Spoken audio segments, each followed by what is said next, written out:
At first, this looked like just another neuroscience project, a carefully planned experiment, experienced researchers, modern equipment, clear scientific goals. Nothing seemed unusual. Professor Emery T. Salvis had spent his entire career searching for answers. Brilliant, respected, tireless. His dream was to understand the human brain, no matter how difficult the journey became. Every member of the team had a different reason for being there. Curiosity, duty, compassion, ambition. None of them imagined that they were about to witness something no scientific journal had ever described.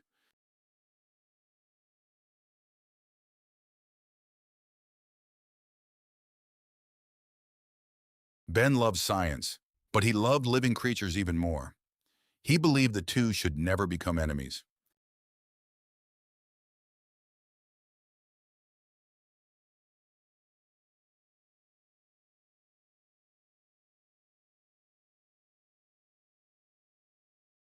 The operation was successful. Brain activity remained stable. Every instrument reported exactly what the researchers expected. Nearby, another Labrador waited quietly. Her name was Sewell. Her destiny was already connected with Alka's. Neither of them knew it yet. Then, something unexpected quietly entered the room. It all started with that Ben was bored. Night shift in the lab. Bored and felt awfully bad for the dogs. A secret stash of licorice candy was supposed to make him feel better. The complete story continues in the Sydney experiment Restoring Paradise.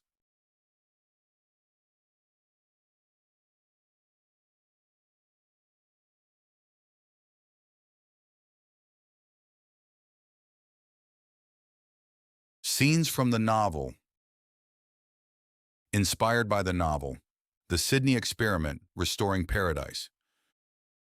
Chapter 6.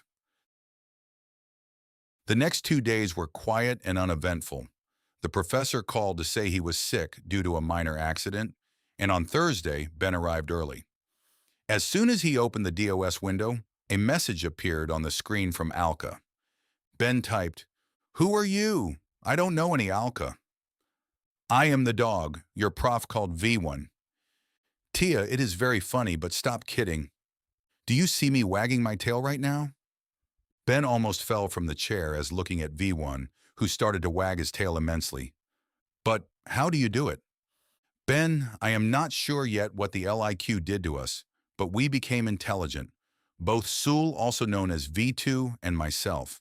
It was a piece of cake to connect to your closed circuit system, which makes me think of our further LIQ supply. Can you make sure we get one piece every day so we can continue to work on the connections?" "What did you mean by working with the connections?" "We are connecting to the field." "You guys are connecting to what?" Ben typed in response. "To everything, Ben," Alka replied. This was the first time a dog had called Ben by name. "I've heard about this Akashic field, but I thought it was just another New Age fad like chakra colors," Ben wrote. Chapter 7. The next day, Tia was with the dogs. She couldn't wait to read the first file. File 1. Suffering has an energy pattern. This energy pattern contaminates the energy field of Earth. Today's world has a lot of suffering. Whatever you humans do to lessen suffering, it won't be enough. Most suffering originates from killing. Killing for food is unavoidable because most creatures need animal protein to survive. In paradise, there was no killing and no death. Therefore, there was no suffering. Creatures all had manna, whatever it was, as their food. All creatures fed and survived on manna. It is important to note here, we usually take paradise as a location, but it may have been a time period instead, extending to the whole earth. It may have lasted thousands or millions of years, possibly extending from the beginning of life on earth. So we have a long period of good times and a much shorter 6,000 years of screwed up world. It makes a difference, doesn't it? "Have you seen my sandwich? I left it in the fridge," Lucas asked as he rushed in. "No?" Tia shivered a bit and replied absent-mindedly. It took another second for her to realize she was in trouble. "TIA, have you lost your mind? What are you doing in DOS?" Lucas yelled. It is a big no-no according to company regulations. and there is a good reason for that. You won't believe it, Lucas, but the DOS window opened on its own while I was doing something else. Tia snapped back. Yeah, right. I don't believe you, Tia. Are you trying to hack the system? He approached, grabbing the mouse, but Tia was quicker and closed the window with a keyboard shortcut before he could reach it. Lucas, the truth is, you're right. Something has changed. Something happened, and I think you need to know. But not here and not now. She paused, studying Lucas's expression. Ben invited me to a movie night this Saturday at 6 p.m. at his place. Do you want to join? Lucas sat down, drumming his fingers nervously on the desk. I hope this isn't about the Pakalolo, he thought. I only did it once during the night shift right after I broke up with Susan. I don't think anyone could smell it except the dogs, of course. Obviously. Finally, he said, Sure, I'd be happy to meet you two outside the lab. Should I bring something? Tia smiled. Just yourself and an open mind. An open mind? Lucas was more than surprised by the invitation itself, and now this? He tried to hide his amazement and continued, All right, I'll bring some wine then. By the way, since we're already being honest, I ate your sandwich, Tia said with a mischievous smile. I swear it was already dry, almost inedible, but I'll make it up to you on Saturday. Lucas rolled his eyes. It doesn't matter anymore. See you Saturday. Saturday arrived with a tropical storm. Lucas left with a sense of urgency, his mind racing with possibilities. Lucas spent the next few days collecting all the material he could find, religious texts, ancient histories, legends, and even old songs. These sources often spoke of a shared knowledge, a common understanding that seemed to transcend cultures and epochs. What if this shared knowledge could be explained by some sort of universal field, a force that connected all of humanity across the globe? As a scientist, Lucas knew that the Earth itself was a rotating magnet, generating an electromagnetic field that enveloped the entire planet. The idea wasn't new, but what if this field played a far more significant role than anyone had ever imagined? Slowly, a new theory began to take shape in his mind, a theory with implications that were difficult to overestimate. He started with a simple observation. All over the world, a flood that seemed to be universally acknowledged, despite the lack of communication between these civilizations. This suggested that the deluge was not just a myth, but a real event that had impacted the entire planet. Next, Lucas examined the period before the deluge. According to the Bible, at some point, humanity became wicked, morally and emotionally corrupt. This decline was followed by the Great Deluge, which annihilated almost all life on Earth. After the flood, the Bible recounts that humans, left without food, were temporarily allowed by the Lord to eat the meat of certain animals until the land could yield grain and fruits again. But over time, this temporary measure became the norm, and humanity did not stop, but continued to butcher and eat animals. Predatory behavior became the new normal, not just among humans, but among animals as well. This led Lucas to a provocative idea. What if emotions, which some theories propose are forms of energy, could be influenced by electromagnetic vibrations or frequencies? And what if the changes in human behavior, the moral decline, and even the onset of predatory instincts in animals were all the result of distortions in the Earth's electromagnetic field, caused by some external force?